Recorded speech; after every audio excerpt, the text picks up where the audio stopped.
Salom do'stlar, demak sizlar bilan ushbu videoyimizda yana Polygon kriptovalyutasini ishlaydigan hamda o'yin o'ynab, sarmoyasiz stavkali saytlardan yana yangisi chiqqan ekan, ya'niki Polfast sayti. Unchalik ko'p vaqt bo'lmadi bu saytlarimiz ishga tushganiga va bu saytimizda ham saytlarga o'xshash har soatlik tekin bonuslarini olish orqali pul ishlash mumkin. Birinchi navbatda bu saytimizdan ro'yxatdan o'tib olishimiz kerak. Ro'yxatdan o'tish yoki kirish uchun shunchaki Continue with Google degan tugmani bosib, shunchaki o'zingizni biron bir gmailingizni tanlab, osongina ro'yxatdan o'tib olishingiz mumkin bo'ladi.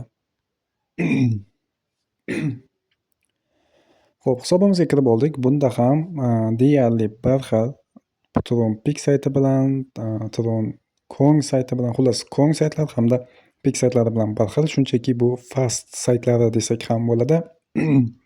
Soatlik bonus bor hamda 10 ta tekin bonus bor. Demak, biz 10 ta tekin bonusni olishdan boshlaymiz, biroz pastga tushamiz. Xo'p, chiqadigan son raqamlarga qarab sizga turli xil miqdorda poligon yutuqlarini berishi mumkin. Eng ko'pida 150 poligon ishlashingiz mumkin ekan. Lekin unaqa chiqish ehtimoli juda ham kam. Xo'p, asosan minimalkasi beriladi. Xo'p, shunday qilib sekin-sekin ushbu pullarni ishlashimiz mumkin bo'ladi. Demak, yana 2 marta olamiz. Va bizda qolmadi tekin bonuslarimiz. Umumiy hisobda biz 0.209 poligon ishlabmiz. Ana endi Hourly Faucet degan joyga o'tib, soatlik bonusni olamiz. Eng pastga tushamiz. Captcha o'zi bajarilmoqda. Shunchaki claim degan tugmani bosadigan bo'lsak, biz hozir level emas, stone levelida. Narigi Kong saytlariga nisbatan tushunish oddiy, Peak saytlari bilan bir xil. Levelga qarab, qancha levelingiz yuqori bo'lsa, shuncha ko'proq pul ishlaydigan bo'lib borasiz. Xo'p, claim tugmasini bosamiz.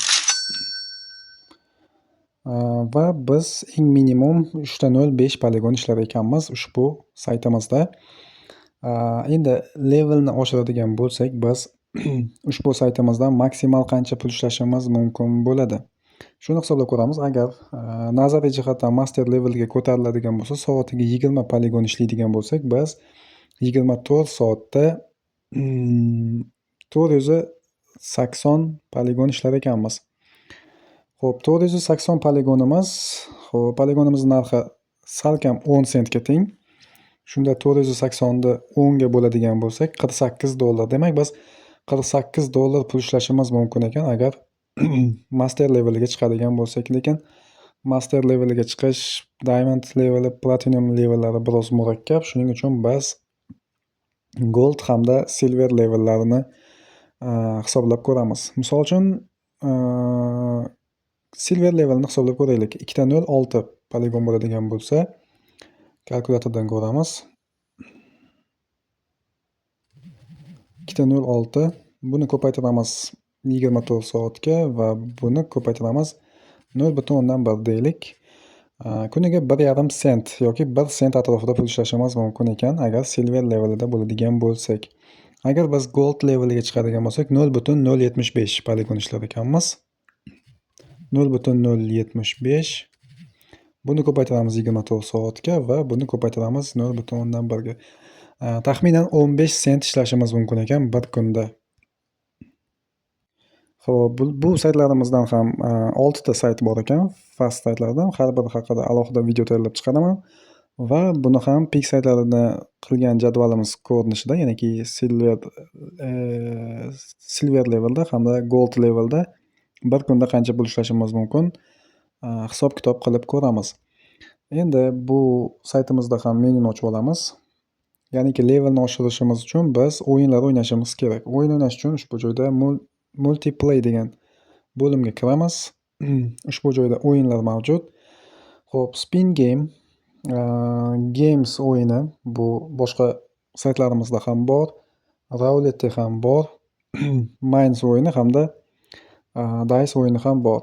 Spin, adashmasam spin ham bo'lishi kerak. Bu saytlarimizda unchalik o'yinlar ko'p emas ekan, lekin asosiy o'yinlar mavjud. Ushbu o'yinlarni o'ynab biz hisobimizdagi pullarni oborot qilishimiz yoki ko'paytirib olishimiz mumkin bo'ladi. Qancha ko'p o'yin o'ynalsa, shuncha bizning levelimiz ko'tarilishi tezlashadi. Xo'p, ana endi pulni chiqarishga keladigan bo'lsak, ushbu joyda depozit bo'limi, ya'niki depozit kiritish uchun maslahatim depozit kiritib o'tirmanglar. Boshqalarni videolarini ko'rib, katta yutuq yutayotganlarni ko'rib ham depozit qilishga shoshilmang, chunki bu kabi saytlarimizda pulni yutqazish ehtimoli ham bor. Hamda bu saytlarimiz yangi, hali ishonchni oqlagan sayt hisoblanmaydi. Qancha vaqt ishlashi ham noma'lum. Ehtimol odamlardan pulni yig'ib olib, sekingina yopilib ketadigan sayt bo'lishi ham mumkin. Shuning uchun depozit qilishga shoshilmang, shunchaki sarmoyasiz pul ishlashga harakat qiling. Pulni chiqarishga keladigan bo'lsak, Withdraw degan bo'limni tanlaymiz. Minimum 1,5 poligon pul chiqarishimiz mumkin. Biroz pastga tushamiz. Ushbu joyga poligon adresingizni olib kelib qo'yasiz. Poligon manzilni Binance hamyoniga kirasiz, poligon deb izlaysiz va manzilni olib kelib ushbu joyga joylashtirib qo'yasiz. Agar Binance dan manzil topa olmasangiz, qanday topishni bilmasangiz, oldingi videolarimni ko'rsangiz, boshqa shunga o'xshash saytlarni video qilganman. Misol uchun, Polpik sayti haqida video tayyorlab chiqarganman, poligon ishlash degan mavzuda. Aynan u videoda poligon manzilni qanday olib, qayerdan olib, qanday qo'yish to'g'risida aniq ko'rsatib o'tganman. Xo'p, shundan so'ng summani yozamiz, kamida 1,5 poligon hamda pastda Withdraw degan tugmani bosadigan bo'lsangiz, pullaringiz bir qancha soniyada hisobingizga kelib tushadi. Bu saytimiz ham sarmoyasiz pulni to'lab berishi kerak va to'lab beradi ham. Faqatgina sarmoyasiz ishlashga harakat qilsangiz, o'zingizga foydali bo'ladi. Shu bilan video o'z nihoyasiga yetdi. Video tushunarli va foydali bo'ldi degan umiddaman. Keyingi videoda yana shu saytlarimizdan boshqa bir kriptani ishlaydigan saytni obzorini ko'rib chiqamiz.